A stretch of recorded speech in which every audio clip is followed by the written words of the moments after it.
আমাদের এটা রুটিন মাফিক কাজ। আমরা প্রতিনিয়তই চেষ্টা করে যাচ্ছি যে আমাদের আইন শৃঙ্খলা ভুয়াপুরের আইন শৃঙ্খলা পরিস্থিতি যাতে স্বাভাবিক থাকে। আর আপনারা জানেন সামনে ঈদুল আজহা, আমরা গত ঈদেও আমরা এরকম ভাবে আমরা যৌথ বাহিনীর অভিযান করেছি বা বিভিন্ন আইন শৃঙ্খলা রক্ষার স্বার্থে আমরা সর্বোচ্চ চেষ্টা করেছি। এবারও যাতে নির্বিঘ্নে দেশের আপামর জনসাধারণ বাড়িতে পৌঁছাইতে পারে, ঈদ সুন্দরভাবে করতে পারে, আমাদের এই প্রচেষ্টা যাতে আমরা নির্বিঘ্নে তাদেরকে বাড়িতে পৌঁছার ব্যবস্থা করতে পারি। আর বিশেষ করে মাদক জুয়া, ইফটেজিং এবং বাল্যবিবাহ এগুলোর ব্যাপারে আমাদের প্রতিনিয়তই আমরা সেনাবাহিনী, উপজেলা প্রশাসন, থানা প্রশাসন আমরা প্রতিনিয়তই যৌথ বাহিনীর অভিযান অব্যাহত রেখেছি।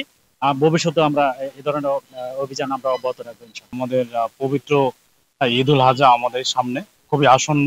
এই ঈদুল আজহার সময় যাতে মানুষ নিরাপদে নির্বিঘ্নে তারা যেন ঘরে ফিরতে পারে, কোথাও যেন কোনো অপ্রীতিকর যাতে ঘটনা না ঘটে, আজকে আমরা মানে সমন্বিতভাবে আজকে পুলিশ, সেনাবাহিনী এবং আমাদের উপজেলা প্রশাসন আমরা সমন্বিতভাবে আজকে অভিযান পরিচালনার মাধ্যমে এই ভুয়াপুরবাসী সকল জনগণকে মেসেজ দিতে চাচ্ছি যে আমরা সার্বিক আইন শৃঙ্খলা পরিস্থিতি রক্ষায় আমরা আমাদের কঠোর অবস্থানে আছি এবং তাদের সার্বিক নিরাপদের জন্য আমরা সবসময় তাদের পাশে আছি।